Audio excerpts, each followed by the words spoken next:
ಆರಿಫ್ ಕೊಲೆ ಪ್ರಕರಣದಲ್ಲಿ 6 ಆರೋಪಿಗಳ ಗುರುತು ಪತ್ತೆಯಾಗಿದೆ. ತೊಕ್ಕೊಟ್ಟು ಬಳಿ ಇತ್ತೀಚೆಗೆ ನಡೆದ ಆರಿಫ್ ಕೊಲೆ ಪ್ರಕರಣದ ಮುಂದಿನ ತನಿಖೆಯನ್ನ ಸಿಸಿಬಿ ಎಸಿಪಿ ತಂಡಕ್ಕೆ ವರ್ಗಾಯಿಸಲಾಗಿದೆ. ಪ್ರಕರಣದಲ್ಲಿ 6 ಮಂದಿ ಆರೋಪಿಗಳು ಭಾಗಿಯಾಗಿರುವುದನ್ನು ಗುರುತಿಸಲಾಗಿದ್ದು, ಆರೋಪಿಗಳು ನಿರಂತರವಾಗಿ ಸ್ಥಳ ಬದಲಾವಣೆ ಮಾಡುತ್ತಿರುವುದರಿಂದ ತನಿಖಾ ತಂಡಗಳಿಗೆ ಅವರನ್ನು ತಕ್ಷಣವೇ ಬಂಧಿಸುವುದು ಸವಾಲಾಗಿ ಪರಿಣಮಿಸಿದೆ ಎಂದು ಮಂಗಳೂರು ನಗರ ಪೊಲೀಸ್ ಆಯುಕ್ತ ಸುಧೀರ್ ಕುಮಾರ್ ರೆಡ್ಡಿ ಮಾಹಿತಿಯನ್ನ ನೀಡಿದ್ದಾರೆ.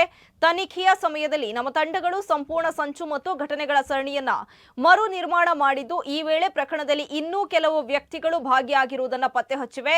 ಅಪರಾಧ ಎಸಗಲು ಅಥವಾ ಆರೋಪಿಗಳು ತಪ್ಪಿಸಿಕೊಳ್ಳಲು ಮತ್ತು ಅಡಗಿಕೊಳ್ಳಲು ಸಹಾಯ ಮಾಡಿದ ಶಂಕೆ ಇರುವ ವ್ಯಕ್ತಿಗಳನ್ನ ಪ್ರಸ್ತುತ ವಿಚಾರಣೆ ನಡೆಸಲಾಗ್ತಾ ಇದೆ. ಅವರ ಪಾತ್ರ ದೃಢಪಟ್ಟಲ್ಲಿ ಅವರನ್ನು ಸಹ ಬಂಧಿಸಲಾಗುವುದು ಎಂದು ತಿಳಿಸಿದರು. ಆರೋಪಿಗಳಿಗೆ ಯಾವುದೇ ರೀತಿಯಲ್ಲಿ ಸಹಾಯ ಮಾಡುವವರು ಭಾರತೀಯ ನ್ಯಾಯ ಸಂಹಿತೆ BNS ಸೆಕ್ಷನ್ 249A ಅಡಿಯಲ್ಲಿ ಶಿಕ್ಷೆಗೆ ಅರ್ಹರಾಗ್ತಾರೆ. ಈ ಹಿಂದಿನಂತೆಯೇ ಈ ನಿಯಮವನ್ನು ಉಲ್ಲಂಘಿಸುವವರ ವಿರುದ್ಧ ಯಾವುದೇ ಮುಲಾಜಿಲ್ಲದೆ ಕಠಿಣ ಕ್ರಮ ಕೈಗೊಳ್ಳಲಾಗುವುದು ಎಂದು ಎಚ್ಚರಿಕೆ ನೀಡಿದರು.